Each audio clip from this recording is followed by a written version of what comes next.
keberkahannya. Ini kan kalau yang sering kita dengar oleh-oleh daripada Isra Mi'raj itu adalah perintah untuk umat Islam, salah satunya untuk melaksanakan sholat ya. Oh iya. Kira-kira kalau Isra Mi'raj itu ada nggak sih pesan khusus dari peringatan Isra Mi'raj ini buat milenial? Oke. Jadi gini, saya sedikit mungkin iseng nanya. Ya. Itu apa benar Rasulullah pertama kali sholat setelah Isra Mi'raj? Sebenarnya kan tidak. Itu. Rasulullah itu sudah diwajibkan untuk sholat sejak wahyu pertama turun. Sejak wahyu pertama turun, ini surah Al-Alaq. Ya, jadi kalau kita baca misalkan keterangan Syekh Ibnu Rajab dalam kitab Fathul Bari, syarah dari Sahih Bukhari, di situ diceritakan banyak hal terkait dengan kewajiban sholat. Ya. Hanya bedanya dahulu sebelum Isra Mi'raj, sholatnya sehari hanya 2 kali. Sholat hanya 2 kali, ya, yakni sholat subuh dan isya.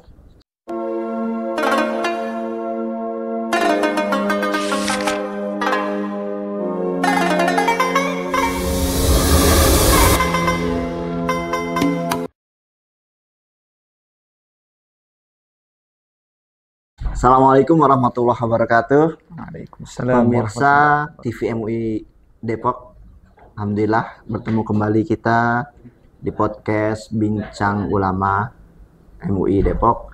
Hadir saat ini bersama saya Kiai Muda, wakil dari MUI Kecamatan Tapos, dan beliau juga seorang pimpinan Pondok Pesantren Darussalam Kelurahan Cilangkap, Kecamatan Tapos, Kota Depok, yaitu Kiai Zain Muhammad Zain MPD. Gimana kabarnya, Kiai? Sehat? Alhamdulillah. Saya manggilnya Gus aja kali ya. Siap, Kiai. Beliau dipanggil Gus kenapa? Karena beliau adalah putra dari Kiai Haji Abdullah Yakub, ya, salah seorang kiai yang ada di Kota Depok. Baik pemirsa, Gus, sebelum kita mulai bincang ulama kita dengan santai pada kesempatan kali ini, saya persilakan untuk memperkenalkan diri terlebih dahulu kepada pemirsa, untuk menyapa pemirsa. Bismillahirrahmanirrahim. Assalamualaikum warahmatullahi wabarakatuh. Waalaikumsalam. Alhamdulillah, wassalatu wassalamu ala nabiyina Muhammadin sallallahu alaihi wasallam wa ala alihi wa sahbihi wa mawalah. Perkenalkan, saya Muhammad Zain, salah satu pengurus di MUI Kota Depok bersama Ustaz Rahmat, dan kita satu alma mater, Masya Allah, dan kita satu angkatan di PKU juga, ya. Angkatan 2 Pendidikan Kader Ulama MUI Kota Depok. Tahun berapa Ustaz? Lupa. Tahun 2016. 2016 ya, Masya Allah, barakallah. Demikian mungkin perkenalan singkat. Oh iya, saya juga salah satu pimpinan Pondok Pesantren Darussalam Depok. Demikian. Baik, pemirsa, alhamdulillah kita sudah mengenal kurang lebih siapa sosok daripada Kiai muda kita, yaitu Gus Kiai Muhammad Zain. Kita akan bincang tentang hikmah Isra Mi'raj nih, guys. Siap. Mana salah satu hari besar yang ada di Indonesia, bahkan dunia, itu adalah Isra Mi'raj. Mungkin bisa Gus ceritakan apa hikmah adanya Isra Mi'raj ini, guys, silakan. Baik. Bismillahirrahmanirrahim. Terkait dengan peristiwa Isra Mi'raj, mungkin kita coba buka sedikit terkait istilahnya, Ustaz, ya. Jadi secara bahasa Isra itu maknanya adalah intiqal atau rihlah, sehingga kemudian secara istilah adalah rihlatun Nabi, ay intiqalun Nabi sallallahu alaihi wasallam min Masjidil Haram ilal Masjidil Aqsa lailan. Jadi perjalanan malam seperti itu. Perjalanan malam dari Masjidil Haram ke Masjidil Aqsa. Nah, Mi'raj itu kalau dari segi bahasa maknanya sulam. Ya, sulam itu tangga. Dan kemudian didefinisikan oleh beberapa ulama menjadi su'ud. Ya, su'ud itu naik. Ya, su'udun Nabi sallallahu alaihi wasallam min Baitul Maqdis ya, ila samawatil ula. Jadi Rasulullah sallallahu alaihi wasallam ya naik dari Baitul Maqdis ya, atau Masjidil Aqsa ke langit ya, atau yang kemudian kita kenal juga dengan ke Sidratil Muntaha, seperti itu. Baik, kurang lebih seperti itu. Sehingga peristiwa ini menjadi bagian dari mukjizat yang Allah berikan kepada Nabi Muhammad SAW. Salah satu mukjizat. Ya, menarik sekali guys. Jadi Isra Mi'raj ini 2 perjalanan ya yang dilakukan oleh Nabi Muhammad, diperjalankan oleh Allah pada malam hari, yang utama dari Masjidil Haram ke Masjidil Aqsa, kemudian lanjut dari Masjidil Aqsa ke Sidratul Muntaha. Kalau nggak salah itu memang sudah tercantum di surat Al-Isra ya guys ya? Ya, betul. Jadi secara otentik difirmankan oleh Allah Subhanahu wa taala dalam salah satu firman-Nya, di mana Allah Subhanahu wa taala berfirman, subhanalladzi asra bi'abdihi lailam minal masjidil haram ilal masjidil aqsa. Demikian ila akhir ayat. Nah, itu tadi dari ayatnya tersebut salah satu kutipan yang terakhir itu ada barokna haulahu. Oh iya. Subhanalladzi asra bi'abdihi lailam minal masjidil haram ilal masjidil aqsa alladzi barokna haulahu. Yang artinya kalau kurang lebih yang kami berkahi sekitarnya. Artinya dari Masjidil Haram ke Masjidil Aqsa banyak keberkahan di situ. Bisa kasih contoh guys, keberkahan apa aja yang ada di antara dari Masjidil Haram ke Masjidil Aqsa itu. Iya. Jadi kalau kita mengutip dari penjelasan para ulama ya, para ahli tafsir memaknai alladzi barakna haulahu itu karena di sekitar Masjidil Aqsa itu terdapat perkebunan dengan buah-buahan yang begitu, untuk kalangan Arab itu sesuatu yang luar biasa. Berbeda mungkin kalau di Indonesia ya kebun banyak gitu ya. Tapi kalau di wilayah sana, di wilayah Palestina itu ya memang sesuatu yang luar biasa. Ada sungai di sana. Dan selain itu, yang menjadi keberkahan tersendiri bahwa di sekitaran Masjidil Aqsa atau kita sebut Palestina saat ini, itu menjadi tempat tinggalnya banyak nabi. Ya, menjadi tempat tinggalnya banyak nabi terdahulu. Bahkan beberapa kuburan para nabi terdahulu itu ada juga di wilayah sekitar Masjidil Aqsa. Demikian kurang lebih. Itu yang sekitar wilayah Masjidil Aqsa. Dan kalau sekitar Palestina ya. Kalau sekitar Masjidil Haram mungkin keberkahannya ya, negara Arab Saudi kita kenal penghasil minyak terbesar ya, itu ya. Itu mungkin salah satu keberkahan yang Allah berikan ya. Jadi gini. Jadi kalau kita bicara pendapat ulama ya. Mengapa Masjidil Aqsa dalam ayat ini disebutkan secara langsung alladzi barakna haulah. Bukan menafikan bahwa Masjidil Haram tidak diberkahi, bukan. Justru Masjidil Haram itu sudah diakui keberkahannya. Terbukti sejak zaman dahulu ya, sejak sebelum Nabi Muhammad mendakwahkan kenabiannya.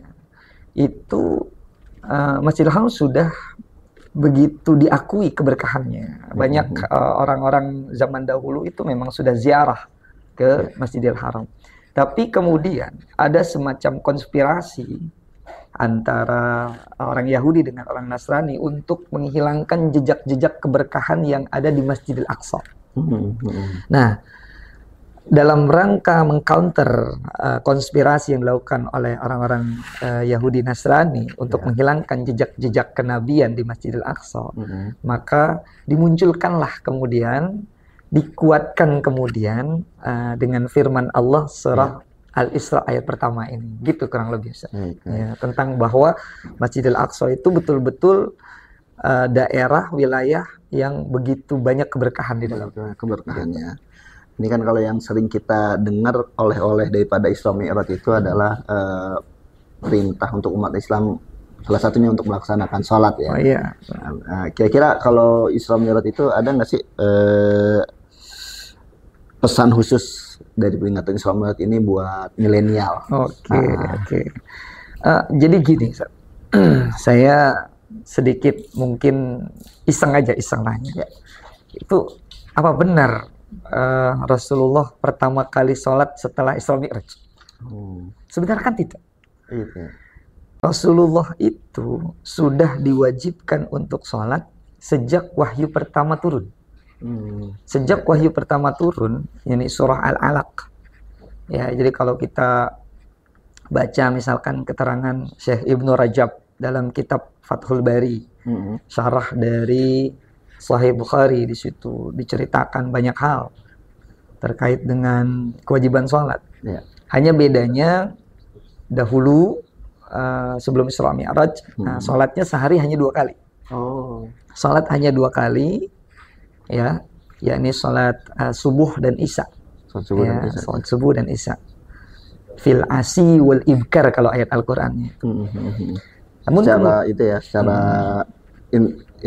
tidak langsung ya, secara tersirat ya. Iya.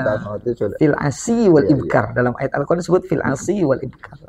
Namun kemudian ketika proses terjadi Isra Mi'raj itu, ya Mi'raj terutamanya, Rasulullah itu bertemu dengan para nabi-nabi terdahulu. Ya, para nabi-nabi terdahulu, ya, sampai kemudian singkat cerita ke Sidratil Muntaha, lalu mendapatkan perintah sholat 50 waktu saat itu. Kemudian turun, ya sebagai seorang rasul beliau sami'na wa ta'na gitu saja, ya. Sami'na wa ta'na dengan perintah Allah. Namun kemudian ketika berjumpa dengan salah satu nabi, yakni Nabi Musa, ditanya, apa yang engkau dapatkan seperti itu kurang lebih. Lalu diperintahkan untuk sholat 50 waktu. Nabi Musa dengan sangat pede, karena beliau itu kan seorang nabi yang memang memiliki umat yang sedemikian rupa dahsyat, luar biasanya. Ruwet umatnya. Iya. Jadi umat saya saja yang sedemikian rupa kerennya kayaknya nggak bakal sanggup lakukan itu. Ya minta diskon lah ke sana. Kurang lebih kayak gitu kalau bahasa kita. Sampai kemudian 9 kali minta ke Allah, lalu ketemu Nabi Musa, kurangi lagi sampai dengan 5 waktu. Nah, ada hal yang sebenarnya bisa menjadi hikmah ya bagi kaum muslimin, terutama untuk kalangan milenial. Ya, apa terus? Yang pertama adalah terkait dengan tradisi keilmuan bersanad. Ini yang sering dilupakan oleh para milenial, terutama kawan-kawan kita yang sudah terbiasa apa-apa googling ya. Apa-apa googling. Mbah Google ya. Ya, Syekh Google. Syekh Google dengan Ustazah Meta sekarang. Ustazah Meta. Meta AI. AI. Nggak ada masalah sebenarnya. Seperti Imam Syafi'i misalkan. Beliau mempelajari dulu kitab Al-Muwatta, lalu beliau menguasai, baru kemudian beliau bertemu dengan Imam Malik. Tidak ada masalah. Cuma yang jadi problem, tidak sedikit ya di antara kita yang mengkaji Islam hanya dengan sarana yang canggihan teknologi ya sedemikian rupa, tanpa kemudian bertemu dengan guru. Ya. Bertemu dengan guru. Ngaji lah ibaratnya. Iya, talaki musyafahah itu. Talaki musyafahah. Nah, jadi kurang apa Nabi kita, Rasul kita mendapatkan wahyu sedemikian rupa. Tapi kemudian Allah perkenankan berjumpa langsung dengan pendahulunya. Dengan Nabi Musa. Sehingga bisa belajar langsung, bisa bertanya langsung, dan itu yang tidak kita ketahui seperti itu, sehingga ini menjadi pelajaran penting bagi milenial bahwa penting untuk mencari guru, ya, menyerap langsung ke sumbernya, yang kemudian ilmunya bersanad seperti itu, kurang lebih. Jadi hikmahnya di situ ya, pertemuan Nabi Muhammad dengan Nabi Musa atas izin Allah. Nabi Muhammad juga secara nggak langsung berguru, langsung mendengarkan pengalaman dan saran dari Nabi Musa. Nah itu juga. Yang kedua, untuk kalangan milenial juga penting, dimana tidak sedikit dari di antara kita yang terlalu egois, ya, merasa bahwa saya sudah dan lain sebagainya. Ilmunya udah banyak. Iya.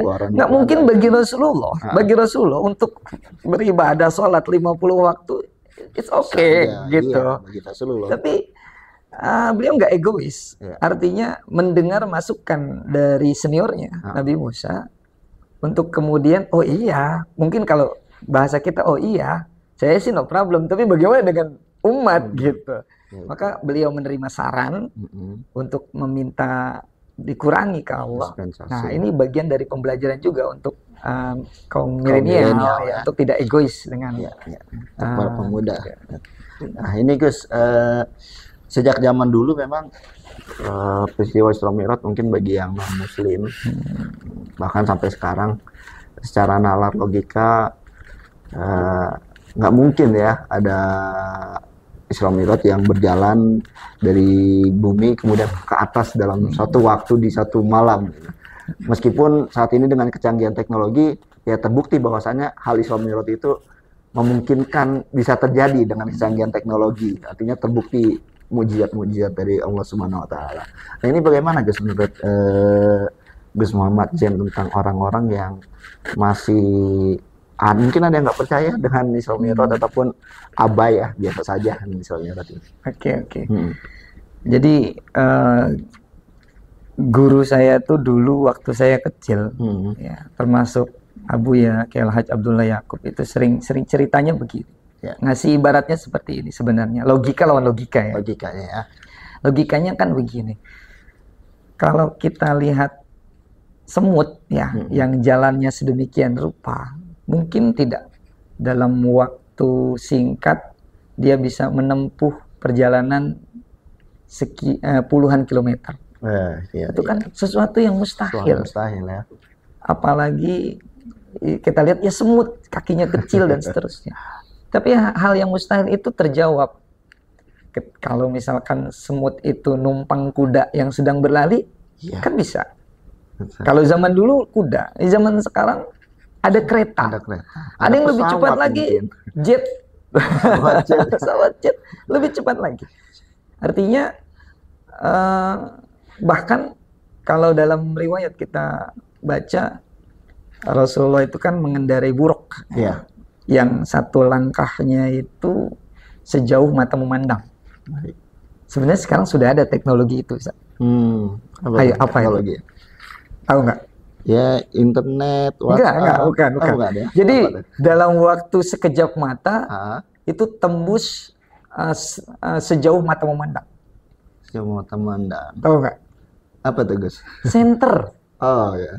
Center. Cuman kita belum bisa naik center. Belum bisa naik center. Tapi coba center di kegelapan malam kita nyalain, langsung sampai sana. Langsung sampai kejauhan. Iya, artinya ya mungkin saat ini kita terjawab sudah bahwa Isra itu memungkinkan. Ya, Isra itu ya memungkinkan secara logika ya memungkinkan. Namun mungkin untuk Mi'raj untuk Mi'raj ini adalah sesuatu yang gharikun anil adah, sesuatu hal yang luar biasa, dan ini menjadi bagian dari mukjizat. Nah, sesuatu mukjizat itu memang kadang di luar nalar, seperti tongkat berubah jadi ular, tidak mempan terbakar api, bisa menghidupkan kematian dan seterusnya. Menarik sekali nih Gus, kalau sudah terkait dengan mukjizat ini merupakan tergantung bagaimana keimanan dan keyakinan seseorang yang memilikinya ya. Oh iya, satu lagi. Jadi gini, antum tahu nggak bisa dibilang salah satu yang melatar belakangi terjadinya Isra Mi'raj. Salah satu yang melatari Isra Mi'raj ya. Yang masyhur itu kan Amul Husni. Ya, Rasul lagi tahun kesedihan, kemudian dengan ada Isra Mi'raj itu Rasul dihibur lah oleh Iya. Sebenarnya ada cerita lain, ada riwayat lain. Jadi riwayat lainnya begini. Nabi Muhammad itu dites oleh orang-orang yang tidak yakin bahwa beliau itu seorang nabi, seorang rasul. Karena tradisi seorang nabi dan rasul itu adalah tahu Palestina, tahu Masjidil Aqsa. Karena memang kita tahu ya, seperti Masjidil Aqsa dibangun oleh siapa? Oleh Nabi Sulaiman. Oleh Nabi Adam. Oleh Nabi Adam. Masjidil Aqsa dibangun oleh Nabi Adam, lalu kemudian disempurnakan oleh Nabi Daud, lalu direnovasi oleh Nabi Sulaiman. Dan dalam jejak sampai dengan dimakamkan ada makam Nabi Ibrahim, Nabi Ishak, Nabi Yakub. Jadi tradisi Palestina, tradisi Masjidil Aqsa itu menjadi tradisi yang tidak terpisahkan untuk kalangan para nabi. Maka orang-orang yang tidak suka dengan Nabi Muhammad itu ngetes. Kalau ente bener nabi, kalau bahasa kita bener rasul, ente pasti tahu Masjidil Aqsa. Itu salah satunya. Dan yang kemudian kalau ente nabi, ente rasul, ente bisa nyebutin gimana ciri-ciri Nabi Musa, gimana ciri-ciri nabi-nabi sebelumnya. Jadi itu hal yang menarik. Itu Masjidil Aqsa. Betul. Itu ujian. Dan ini juga bagian pembelajaran bagi kita bahwa ketika kita merasa katakanlah sudah jadi ulama atau jadi ustadz, jadi guru, ya siap diuji juga. Siap diuji. Iya, demikianlah kurang lebih. Baik guys, terima kasih atas penjelasannya pemirsa. Ini menarik sekali tadi salah satu hikmah Isra Mi'raj yang sudah kita perbincangkan. Banyak hikmah di dalamnya, selain perintah sholat juga ada ilmu untuk para milenial agar supaya menuntut ilmu bersanad kepada guru, jangan hanya mengandalkan kecanggihan teknologi melalui Google ataupun Meta. Dan tadi juga bahwasanya sebagai seorang ulama atau ustadz pasti ada ujiannya, gitu ya guys ya. Baik, sebelum kita tutup mungkin ada pesan yang disampaikan kepada pemirsa, guys. Baik, silakan. Para pemirsa MUI TV Depok sekalian, nilai yang sangat utama dan agung yakni dari peristiwa Isra Mi'raj adalah tentang kewajiban sholat tentunya, di mana sholat ini menjadi tiang imaduddin, dan kemudian sholat menjadi yang pertama kali nanti dihisab. Jadi awwalu ma yuhasabu bihil abdu yaumal qiyamah as-shalah. Maka para pemirsa sekalian, usikum wa nafsi bitaqwallah. Kita coba koreksi salat kita. Jangan-jangan ada syarat rukun yang belum terpenuhi, belum sempurna dan lain sebagainya, sehingga salatnya tidak berdimensi kesolehan sosial dan sebagainya. Padahal Allah menekankan, menyebutkan inna sholata tanha anil fakhsya'i wal munkar. Maka ketika kita ada yang sholat tapi kok masih melakukan kekejian, kemungkaran, berarti ada problem dengan sholatnya. Maka guru-guru kita bilang, kalau kita ada masalah hidup, coba koreksi sholat kita. Jangan-jangan sholat kita bermasalah di situ. Demikian mungkin kurang lebih, mudah-mudahan Allah jadikan diri kita, keluarga kita menjadi orang-orang yang menjaga kualitas salat, dan semoga Allah senantiasa mendekatkan kita dengan kebaikan-kebaikan dan dijauhkan dari segala keburukan. Amin ya rabbal alamin. Baik, demikian pemirsa TV MUI Kota Depok. Semoga bincang ulama kita pada kali ini bermanfaat untuk semuanya, dan semoga kita juga bisa kembali memperbaiki salat-salat kita. Akhirul kalam, wallahul muwaffiq ila aqwamit thoriq. Wassalamualaikum warahmatullahi wabarakatuh. Waalaikumsalam warahmatullahi